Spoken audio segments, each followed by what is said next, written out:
대한민국 역사 이래로 이런 일까지 일어난 적이 있었을까?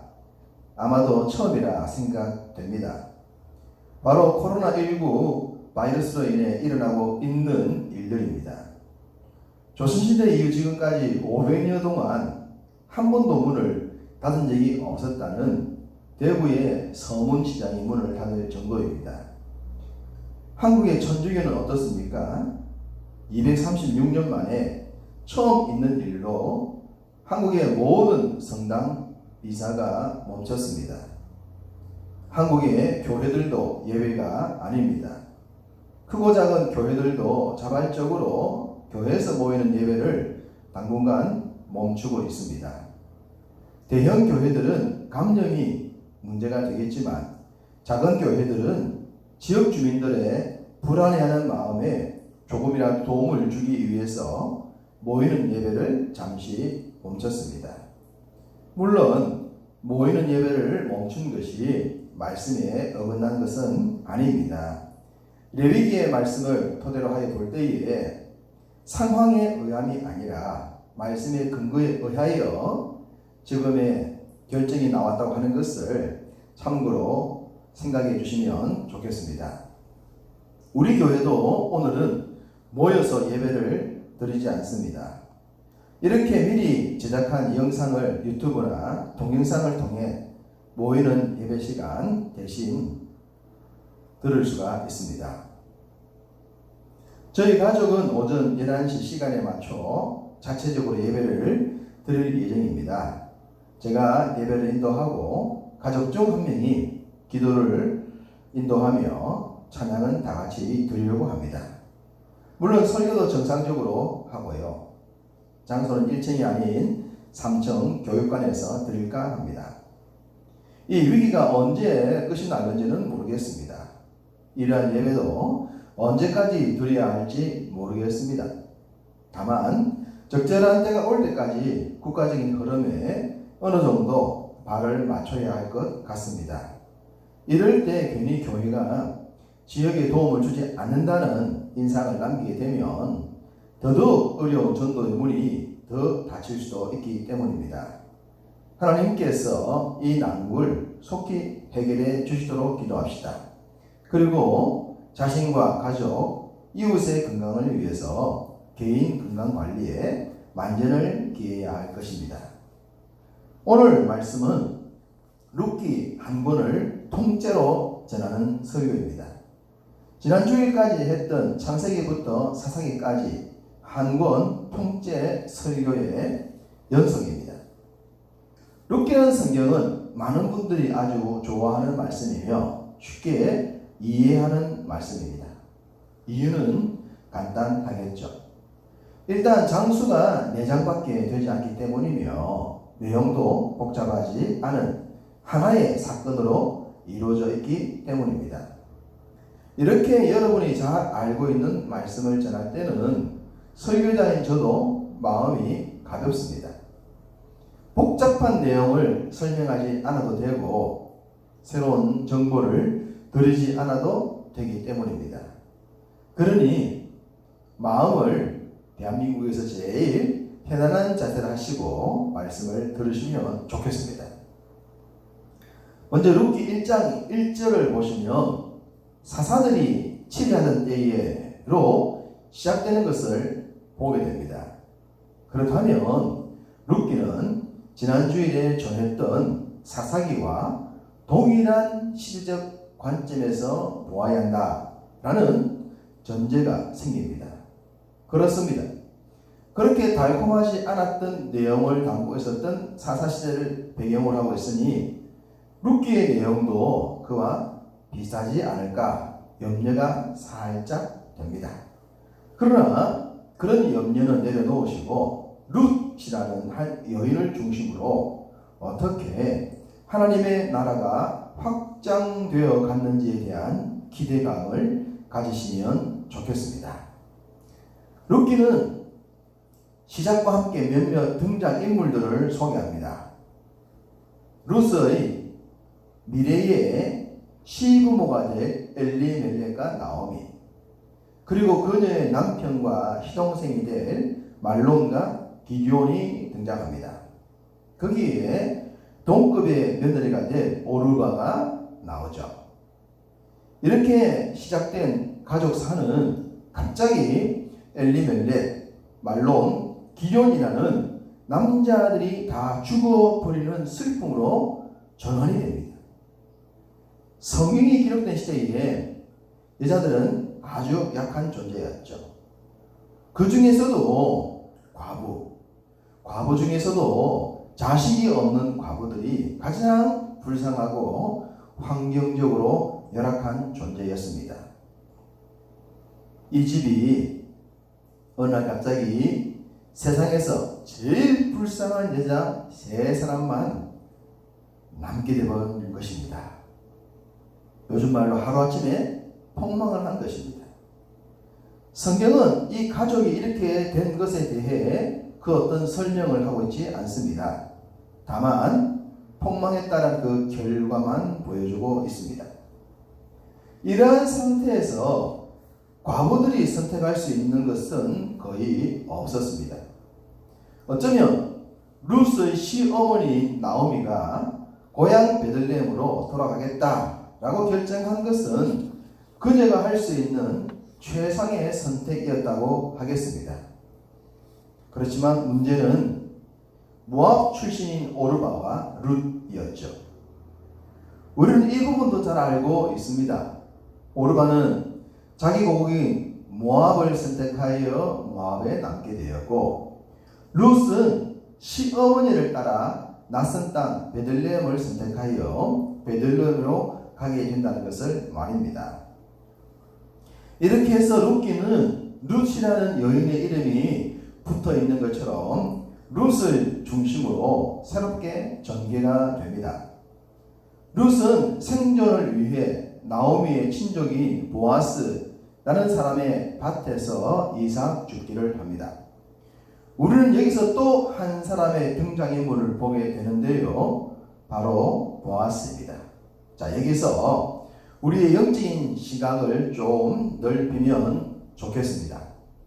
사사시대는 하나님을 왕으로 인정하지 않고 자신들의 속에 옳은 대로 살았던 시대라고 하지 않았습니까?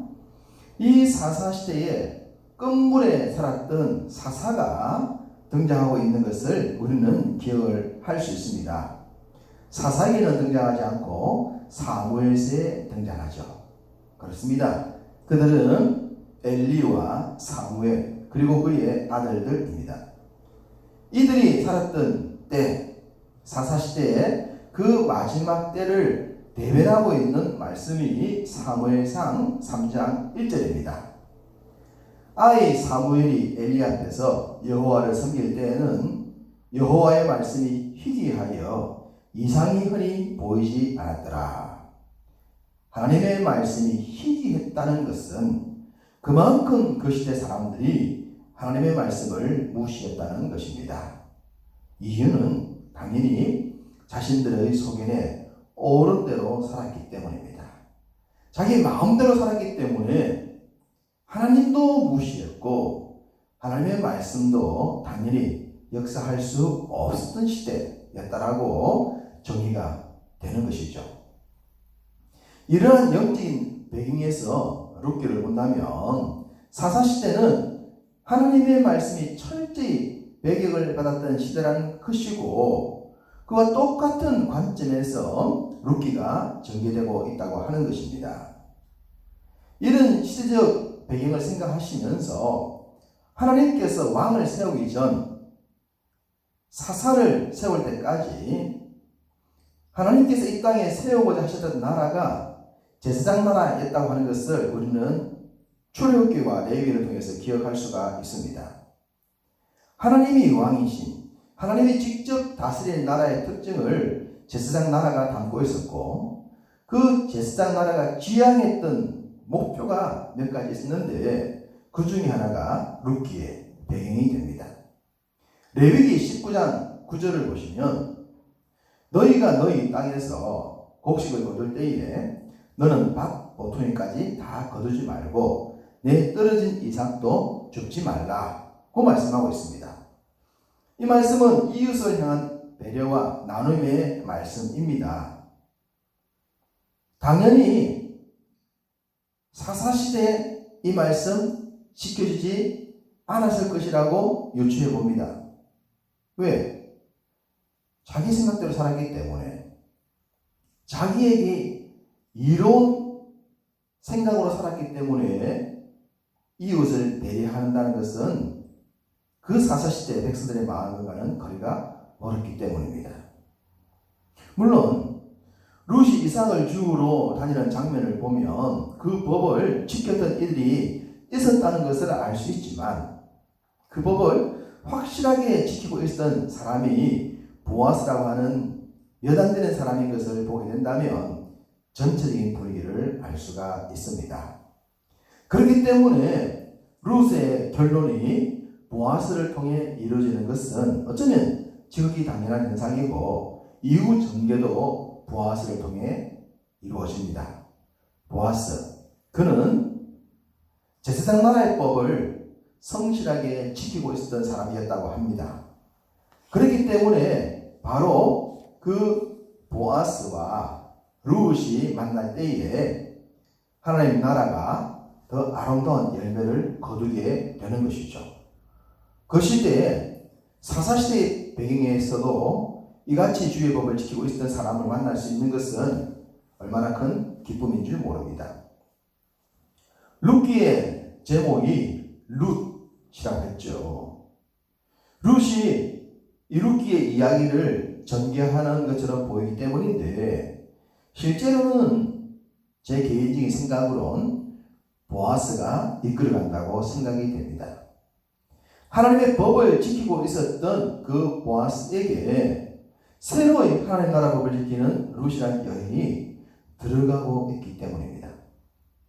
이방 여인을 통한 하나님 나라의 확장이라는 관점에서 이 룻이라는 주인공을 보고 그렇게 전개되는 관점에서 본다면 룻기라고 하는 것이 당연하지만, 좀 더 크게 하나님 나라 법, 제사장 나라 법을 지키고 있었던 보아스라는 그 한 사람에게 초점을 맞춰보면 그 중심으로 룻이 들어가고 있기 때문에 어쩌면 보아스가 주인공 같아 보이기 때문입니다.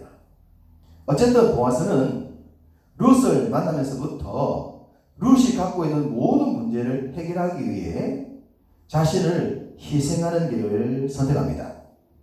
마치 우리 주님처럼 말입니다.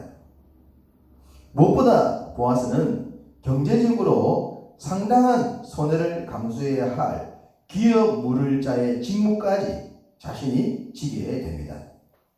하나님은 이스라엘 백성들의 가문이 끊어지지 않도록 후대를 이어주는 기업 물을 자의 제도를 그 시대에 만들어 두셨습니다. 이 제도를 지키기 위해서는 당연히 자기 희생이 필요하겠죠. 사사시대적 분위기에서 본다면 당연히 사람들은 이러한 제도에 자신들을 희생하는 것을 기뻐하지 않았을 것입니다. 룻기는 보아스와 함께 바로 그 사람을 보여주고 있죠. 4장 1절을 보시면 등장하는 한 사람 이름이 아무개라고 기록하고 있습니다. 이 사람은 보아스보다 기업 물을 자의 순위가 앞섰습니다. 이 사람이 엘리멜렉의 가문을 위해 룻을 선택해야 했지만 그는 4장 6절 말씀처럼 자기 기업에 손해가 생기는 것 때문에 그 직무를 지지 않겠다고 합니다. 사실 지금의 관점에서도 당시의 관점에서도 이 아무개 씨와 같은 사람을 쉽게 욕할 수는 없습니다. 자신이 힘써 노력해서 어렵게 이룬 경제가 다른 누군가 때문에 손해를 보거나 잃게 된다면 누구라도 그 일을 쉽게 감당할 수 없기 때문입니다. 충분히 이해할 수 있습니다. 그러나 하나님의 나라 관점에서는 그러한 평가가 전부가 될 수 없다는 것입니다. 아무개시를 욕할 수는 없겠지만 그 어려운 일을 감당하고 있는 보아스는 칭찬을 받을 만하지 않겠습니까? 그렇습니다. 당연합니다. 충분히 칭찬 받을 만합니다. 그래서 당시 지도자들은 보아스의 행동에 큰 칭찬을 하고 있습니다. 오늘 본문이 바로 그 칭찬의 내용입니다. 그 중에서 11절입니다. 성문에 있는 모든 백성과 장로들이 이르되 우리가 증인이 되나니 여호와께서 내 집에 들어가는 여인으로 이스라엘의 집을 세운 라헬과 레아 두 사람과 같게 하시고 내가 에브라스에서 유력하여 베들레헴에서 유명하게 하시기를 원한다 라고 하고 있습니다. 유명하게 되기를 원한다. 정말 멋진 표현이지 않습니까? 이스라엘 집을 세웠던 사람과 같다라고 말하고 있습니다. 대단한 큰 칭찬을 받고 있습니다. 하나님은 여러분이 유명하게 되기를 원하십니다. 하나님의 나라에서 유명한 자 되기를 원하십니다. 여러분 모두 유명한 자 되시기를 축복합니다. 보아스가 룻을 자기의 아내로 맞이하면서 엘리멜렉의 집안의 대를 이어주는 일은 하나님 나라 관점에서 보면 정말 특별한 믿음의 행동이었습니다. 그렇기 때문에 오늘 본문에는 하나님 나라 확장에 크게 이바지했던 여인들의 이름을 등장시킨 것이죠. 11절 라헬과 레아 그리고 12절 다말입니다. 라헬과 레아는 하나님께서 아브라함에게 약속하신 하늘의 별과 해변의 모래소 같은 많은 자손을 갖게 될 것이라는 약속을 구체적으로 이루어지도록 문을 열었던 사람이라고 할 수 있습니다. 그래서 백성의 지도자들도 이스라엘의 집을 세운 라헬과 레아라 그렇게 말하지 않았습니까? 하나님의 언약의 말씀을 성취시키는 일들에 자신들이 쓰임을 받았다. 바로 그와 같은 사람이 보아스였다라고 얘기를 하고 있습니다.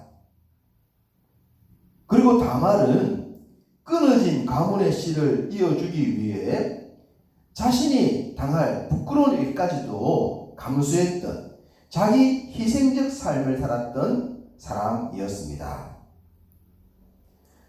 시대적으로 볼 때, 남들이 볼 때 부끄러울 수 있었으나 성경은 그 행동의 목표를 바르게 평가하고 있는 것이죠. 그래서 하나님 나라를 이어간 사람이라고 축복하고 있는 것입니다. 본문에 나오는 보아스의 행동은 바로 그러한 다말의 삶, 라헬과 레아의 삶이라고 그들의 삶을 재현하는 것이라고 평가하고 있으니 참 놀랍습니다.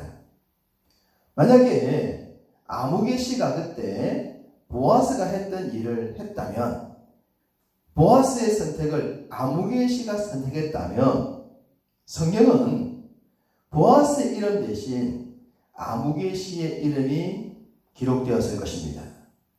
우리는 보아스가 아닌 아무개시의 이름을 지금 이야기하면서 그 사람의 이름이 유명하게 된 것을 이야기하고 있을 것입니다. 순간의 선택이 수천 년을 결정했습니다. 성경은 보아스가 선택한 믿음을 온 세계 주님 나라 백성들이 알도록 유명하게 하기를 원했고 유명하게 되었습니다. 한 인생을 살면서 후대 사람들에게 아무개가 아니라 그 이름을 되뇌이고 되새길 수 있는 그러한 이름으로 남겨지고 유명하게 된다고 하는 것은 얼마나 큰 축복입니까? 그리고 4장 14절을 보시면 그의 자녀들까지 유명하게 할 것이다 말씀하고 있습니다. 부모님의 믿음의 결단이 자녀들의 이름까지 유명하게 될 수 있는 근거가 되고 있습니다. 이것이 진정 부모가 자녀에게 물려줄 수 있는 최고의 유산이지 않겠습니까? 우리가 유명한 스타나 알려진 사람이 아니더라도 하나님 나라에서는 유명한 자가 될 수 있습니다. 룻이 시어머니 하나님을 선택했듯이 보아스가 자기를 희생하면서까지 하나님의 법을 선택했던 길을 걷는다는 말입니다. 우리는 지금도 날마다 선택의 기로에 서 있습니다. 하나님 나라를 위해 그리고 자신과 가족을 위해 살아가는 길에서 무엇을 선택할 것인가에 대해서 말입니다.